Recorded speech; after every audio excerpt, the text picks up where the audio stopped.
В эфире Абхазского телевидения информационный выпуск Камши Кушара. Здравствуйте.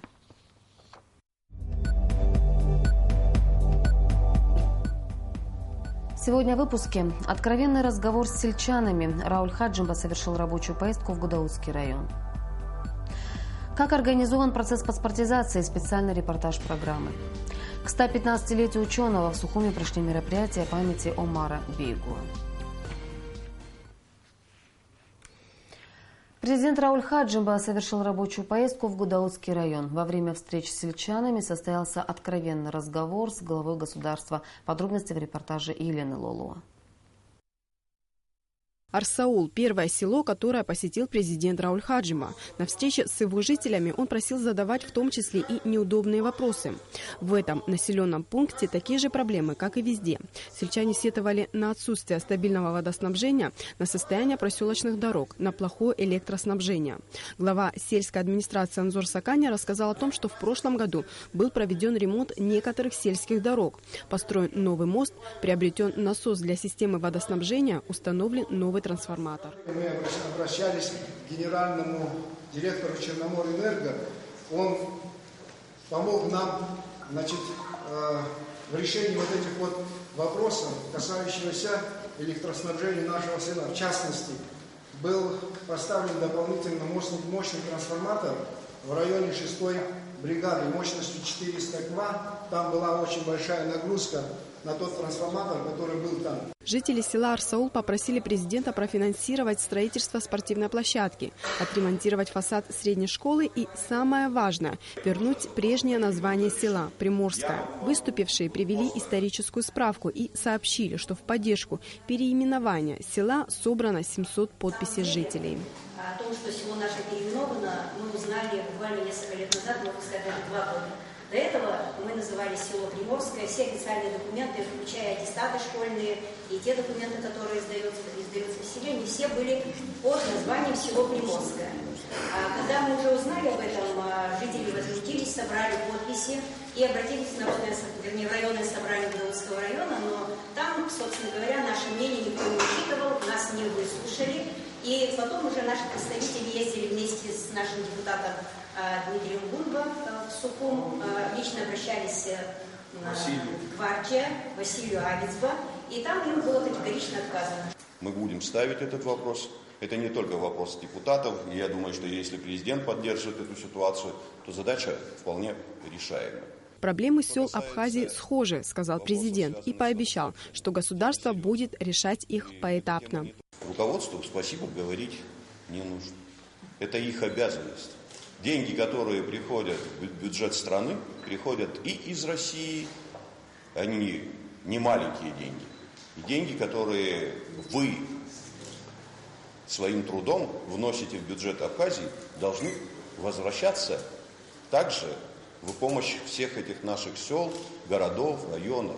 Вопросов, связанных с водоснабжением. Тема серьезная.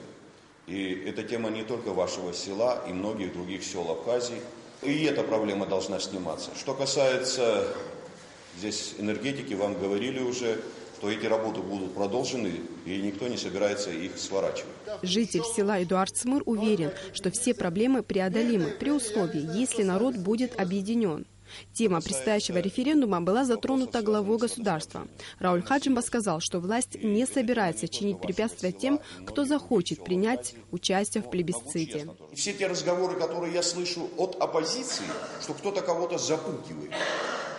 Никто не может кого-то запугать сегодня в Абхазии. Если вы считаете, что руководство страны сегодня не способно сделать тех работ, ваше право в своем этом бюллетене отметить так, как вы считаете нужным. Не считаете, тогда, значит, дальше мы с вами будем продолжать работать. Во всяком случае, за этот период времени, который мы находимся во власти, мы стараемся сделать все то, что необходимо для нашего народа, честно. Встреча президента с активом села Абгархук прошла в здании сельской школы. В селе проживает 220 семей. Проблемы, с которыми они сталкиваются, не решаются долгие годы. Впрочем, одна из них скоро будет снята. В этом году начнутся работы по установке в селе системы водоснабжения. Деньги на это выделены. Выступившие просили выдать молодым людям небольшие кредиты под сельхозпроекты. Сельхозпроизводство поможет выжить селу и создаст рабочие места, говорили они. Рабочая поездка президента завершилась в селе Чендара, где проживает 320 семей. Встреча с жителями прошла в школе, отремонтированной в рамках комплексного плана. Сельчане на встрече с главой государства в частности просили заменить линии электропередач, решить проблему с водоснабжением, а также приобрести компьютеры для школы и помочь закупить спортивную форму и инвентарь для волейбольной команды. Елена Лолуа, Беслан Джинджоля, Абхазское телевидение. В республике идут съемки документального фильма под рабочим названием «Абхазия глазами». Автор Сулета Кусова-Чуха, генеральный директор Центра этнопроблематики в СМИ при Союзе журналистов России. Цель фильма – рассказать миру о той стратегии, которую избрала Абхазия, чтобы стать экономически самодостаточным государством. Автор беседовала с политиками, экономистами, депутатами, общественными деятелями. В процессе работы над фильмом Сулета Кусова-Чуха взяла интервью у президента Абхазии Рауля Хаджимба, которое получилось, по ее словам, достаточно объемным и глубоким. Сценарий и хронометраж документального фильма не позволяют включить в него полную версию интервью с президентом. Сулета Кусова-Чуха посчитала, что абхазским зрителям будет интересно его увидеть, и любезно предоставила материал абхазскому телевидению. Понимаю, что все интервью не войдет, конечно, в фильм, оно более часа, оно очень глубокое. Вот я решила, что все-таки будет очень интересно и полезно, чтобы это интервью услышали граждане Абхазии, жители Абхазии, особенно накануне такого знакового события, я бы сказала, такого судьбоносного события, грядущего референдума. Я недавно слышала полемику оппозиции и представителей власти. Скажу честно, как журналист, как эксперт, она оказалась достаточно беспомощной с обеих сторон. И, может быть, это интервью будет неким ответом на те вопросы, которые возникали и возникают. Ну, а то, что у нас получилось, и судить зрителям, сегодня они увидят это интервью, и, может быть, будут отклик. И поэтому спасибо за то, что вы согласились это интервью дать полностью на телевидении. Интервью с президентом Раулем Хаджимба смотрите в нашей программе сегодня. В Государственном музее боевой славы имени Владислава Арзенба прошла первая научная конференция, посвященная январской и июльской наступательным операциям в ходе Отечественной войны народа Абхазии. В конференции приняли участие студенты, аспиранты АГУ, представители общественности, ветераны. Посвященная январской и июльской наступательным операциям, началась в столице с возложения цветов к могилам павших воинов в парке боевой славы. Сюда пришли представители общественности, ветераны войны, матери погибших и учащаяся молодежь. Инициаторы конференции, руководство Музея боевой славы при поддержке Министерства культуры поставили перед собой цель – привлечь студентов к освещению январских и июльских наступательных операций. Финансовую помощь в организации оказал фонд первого президента Владислава Арзенба. Музей боевой славы имени Владислава Григорьевича Арзенба делает первые шаги к проведению научных конференций. Мы решили сделать такой шаг – внедрить студенчество, молодежь, будущее нашей надежды, с которыми мы связываем нашей молодежи, привлечь их к проведению конференции, к докладам на тему войны. Для сохранения истории войны и внедрения этой тематики мы пригласили студентов, аспирантов, лаборантов, курсанта военного училища, и они сделали, на наш взгляд, хорошие доклады. Студенты, аспиранты и лаборанты АГУ, Абиги и Сухумского высшего общевойскового командного училища прочли свои доклады, раскрывающие взгляды молодежи на тему Отечественной войны народа Абхазии. На протяжении 1931-1990 годов грузинские власти проводили активную ассимиляцию, охватившую все области жизни абхазского этноса – экономику, культуру, язык, демографию и не только, что в свою очередь привело к ответным действиям со стороны абхазов. Это многочисленные сходы абхазского народа, письма обращения в адрес партийного руководства. В период перестройки, демократизация и гласность в советском обществе выплеснули наружу противоречия, касающиеся национальной государственности, административного статуса и границ. Затем ослабление влияния центрального руководства на политические процессы в субъектах федерации и последовавший развал Советского Союза привел во многих из его республик к конфликтам и войнам. В конференции принял участие специальный гость, замминистра культуры и охраны историко-культурного наследия, герой Абхазии Батау Кобахия. В своем докладе он раскрыл тему войны в художественной литературе, искусстве и живописи. В заключительной части конференции была организована культурная программа с чтением стихов и воспоминаниями о погибших героях. На Алакове Алексея Гухава, Абхазское телевидение. 2 июля Государственный комитет Республики Абхазия по молодежной политике в рамках проекта «Тропой героев» проводит акцию, приуроченную к 23-й годовщине высадки десанта в селе Тамыш. Организаторы приглашают молодежь для участия в памятном мероприятии. У молодых людей будет возможность своими глазами увидеть место высадки десанта, услышать военные рассказы из уст ветеранов и получить ответы на интересующие вопросы. Поэтапная выдача новых паспортов гражданина Абхазии начнется с середины июля. Все подготовительные работы подходят к завершению. В процессе выдачи новых документов будет использоваться современная электронная система базы данных граждан. В продолжение темы репортаж Симы Аргун о том, как организован процесс паспортизации.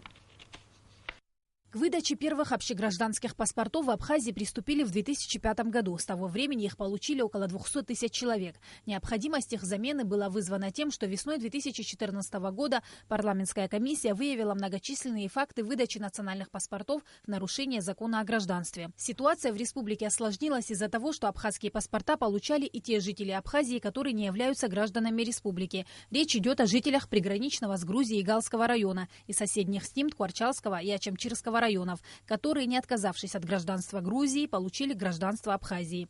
По нашему законодательству двойное гражданство допустимо лишь с Российской Федерацией. Таким образом, фактически речь шла об аннулировании паспортов мингрельского населения и нового определения их политико-правового статуса. Парламентом Народной Республики Абхазия 4 апреля 2014 года было принято постановление, одним из пунктов которого правительству рекомендовано ввести в 2015 году новый образец паспорта гражданина Республики Абхазия. После этого был еще указ президента АНКВАБ о организации вопросов, связанных с паспортизацией, но эта работа фактически не была начата. То есть были предварительные с Госзнаком проведены консультации, но фактически работа по введению нового образца паспорта еще при АНКВАБе начата не было по ряду причин. В 2014 году, в декабре, распоряжением премьер-министра Будба была создана рабочая группа во главе с первым вице-премьером Адзимба Шамилем Умаровичем. Позже, в 2016 году, в связи с тем, что у нас были завезены новые бланки, подготовлена система выдачи паспортов, и с учетом того, что возникла необходимость в принятии нормативно-правовых актов, связанных непосредственно с выдачей паспорта, потому что новый паспорт не просто смысл в том, что ввести новый бланк, а смысл в том, что полностью организовать всю систему выдачи паспортов и решить те проблемы и вопросы, из-за которых возникла необходимость введения нового паспорта. Это главное документы, которые будут определять порядок, кому будет выдаваться новый паспорт, а у кого будут, возможно, какие-то ограничения. В 2016 году, в апреле, в целях подготовки необходимых нормативных правовых актов, президентом Республики Абхазия Хаджимба было подписано распоряжение о создании рабочей группы по подготовке нормативно-правовых актов, связанных уже с непосредственно выдачей паспорта. Ее также возглавил первый вице-премьер Шамиль Умарович Адзимба. В правительстве эту работу курирует первый вице-премьер Шамиль Адзимба. В мае этого года был представлен образец нового паспорта гражданина Абхазии и вида на жительство. Подготовка к процессу выдачи новых документов практически завершена. Выработана вся нормативно-правовая база и технически все укомплектовано. В районных отделах паспортно-визовых служб идет монтаж оборудования для электронного учета. Поэтапную выдачу планируют начать с середины июля. У нас полностью готова вся нормативно-правовая база на сегодняшний день. То есть это постановление Кабинета министров об утверждении окончательного образца, это о порядке выдачи паспорта положения, это инструкция МВД, она более широко развернутая, где как раз-таки получили свое отражение все вопросы, связанные с тем, как проводить проверку лиц, которые будут получать паспорт, как по возможности, с одной стороны, минимализировать бюрократические процессы, связанные с выдачей паспорта, с другой стороны, обеспечить все-таки вот эту главную задачу, что паспорт получили те граждане, которые по закону имеют право на получение этого паспорта. Население волнует вопрос о просроченных паспортах. По словам Лаши Цава, они уже являются недействительными, и использовать их для голосования не представляется возможным. Количество паспортов, срок действия которых истек, достигает нескольких тысяч. Они будут бесплатно заменены на паспорта старого образца. Просроченный паспорт не является действительным. То есть по ним невозможно осуществлять каких-либо действий, в том числе голосовать. Этот паспорт может быть использован только для его замены. То есть единственное его назначение. Учитывая, что сейчас как раз-таки первая волна, так скажем, идет вот окончание срока, президентом было принято решение, что паспорта будут выдаваться старого образца паспорта граждан без оплаты и максимально, то есть в короткие сроки. Для получения паспорта нового образца минимизирован процесс сбора документов. В случае необходимости проведения дополнительных проверок инспектор сделает запрос в соответствующие инстанции. Работа будет налажена по принципу одного окна. Начальник правового отдела Кабинета министров Абхазии Лаша Цава пояснил, что это будет современная совершенная электронная система базы данных граждан. Сима Аргун, Ильдар Дамиров, Абхазское телевидение. Тема выдачи паспортов нового образца будет продолжена сегодня в нашей программе в передаче «Суть дела». Гость студии – первый вице-премьер Шамиль Адзинба. В Сухуме в торжественной обстановке открыли бюст Омара Бейгуа в день 115-летия со дня рождения ученого и поэта. Установлен памятник во дворе Государственного комитета по репатриации. Чуть позже в Абхазском государственном драматическом театре был показан документальный фильм Джамбула Инджге. В торжественных мероприятиях приняли участие президент Рауль Хаджимба, премьер-министр Артур Миквабия, представители общественности, школьники и, конечно, репатрианты с семьями. Бюст поэта, ученого, просветителя Омара Бейгуа, основным делом жизни которого стало изучение культуры и истории абхазского народа, установлен во дворе Государственного комитета по репатриации в столице Абхазии.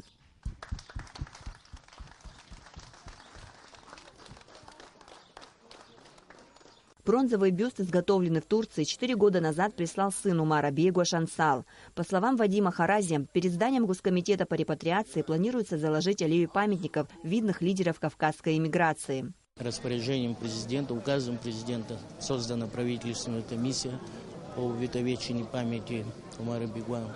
Возглавляет комиссию премьер-министр Республики Абхазия. Объявлен годом, и мы приступаем к реализации этого указа. Фондом АПСНы проделана большая работа, провели круглый стол. И сегодня мы открываем здесь, у нас во дворе, в Госкомитете, открываем бюст. Выступавшие на торжественном митинге отмечали, что поэзия Омара Бейгуа – это идущие из глубины сердца лирические стихи, наполненные патриотическими чувствами и философскими раздумьями о судьбах соплеменников. Поэзия Омара Бейгуа проникнута тоской по исторической родине. В Абхазском драматическом театре состоялась презентация документального фильма об Омаре Бейгуа, который снят по заказу Госкомитета по репатриации и Федерации культурных центров. Автор фильма Джамбул Инджге, директор Музея истории зарубежных абхазов имени Омара Бейгуа. Съемки проходили в Абхазии и Турции в течение 5 месяцев. В фильме уделяется особое внимание работе Омара Бейгуа с архивными материалами. Как научный деятель он работал в различных архивах, собирал материалы по истории Абхазии, по фольклору, по языку. И что интересное, что я заметил, он ушел от тех идеологических установок, которые здесь испытывал наш народ, в том числе наши ученые. И это, конечно, ему помогло. У него свой подход к науке, своя концепция, очень интересная. Одним из древнейших источников при изучении истории народа он считал язык, родной язык. Далее археология и мифология. Вот это 3 основных кита, на котором строится его научная деятельность. В фильме рассказывается о крупных работах Омара Бейгуа, в которых он выдвинул ряд гипотез, касающихся грамматики и лексики абхазского языка, истории и этнографии Абхазии, а также представил уникальные сведения о древних абхазских знаменах и печати абхазского владетеля 8 века на арабском языке. Амрамич Батимур Гугохи, Абхазское телевидение. Министр культуры и охраны историко-культурного наследия Абхазии Эльвира Арсалия встретилась с абхазскими студентами, обучающимися в театральном институте имени Щукина. Эльвира Арсалия поблагодарила ребят за выступление на сцене Абхазского драматического театра.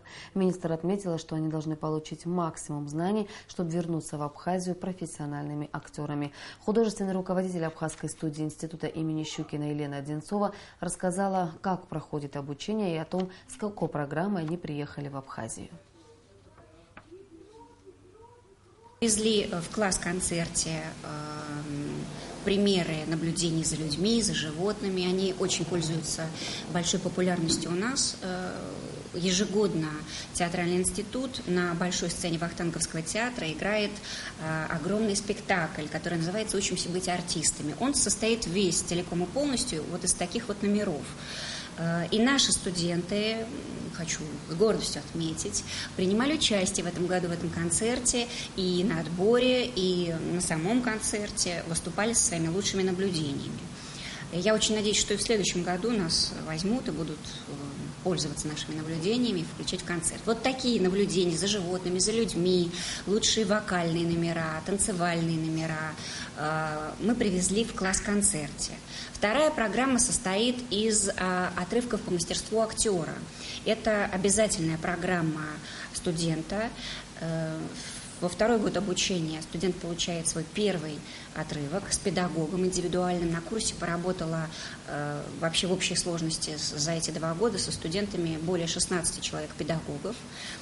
Можете себе представить, да, какая у нас нагрузка в институте. У нас абсолютно индивидуальный подход к каждому студенту. Клубничные поля в Адзюбже. В этом году местная клубника окончательно захватила местный рынок.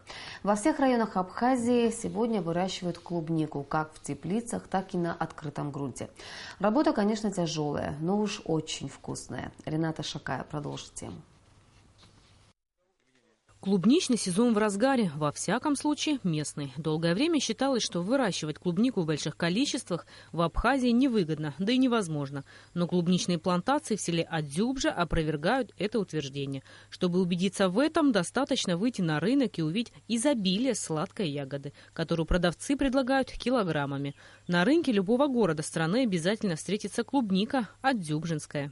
Мы хотим заполнить только местный рынок. Нам не хватает, естественно, клубники на местного рынка, потому что мы 300, 400, 500 килограмм в день, это для Абхазии это очень мало.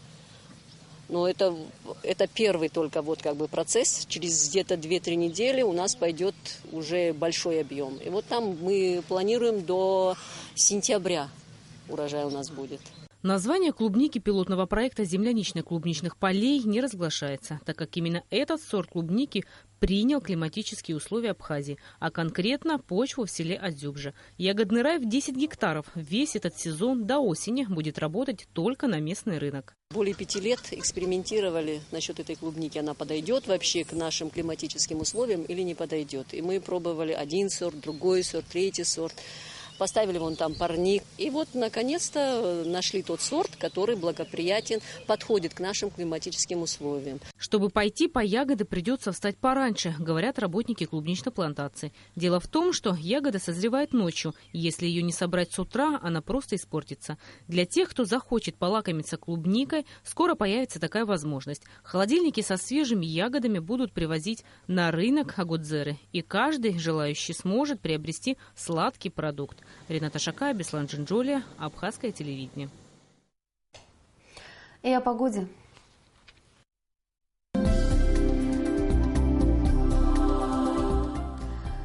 По сообщению гидрометеослужбы, в выходные дни в Абхазии ожидается облачная погода с прояснениями. В субботу преимущественно без осадка, в воскресенье возможен кратковременный дождь с грозой. Температура воздуха ночью плюс 21-23, днем плюс 28-30 градусов.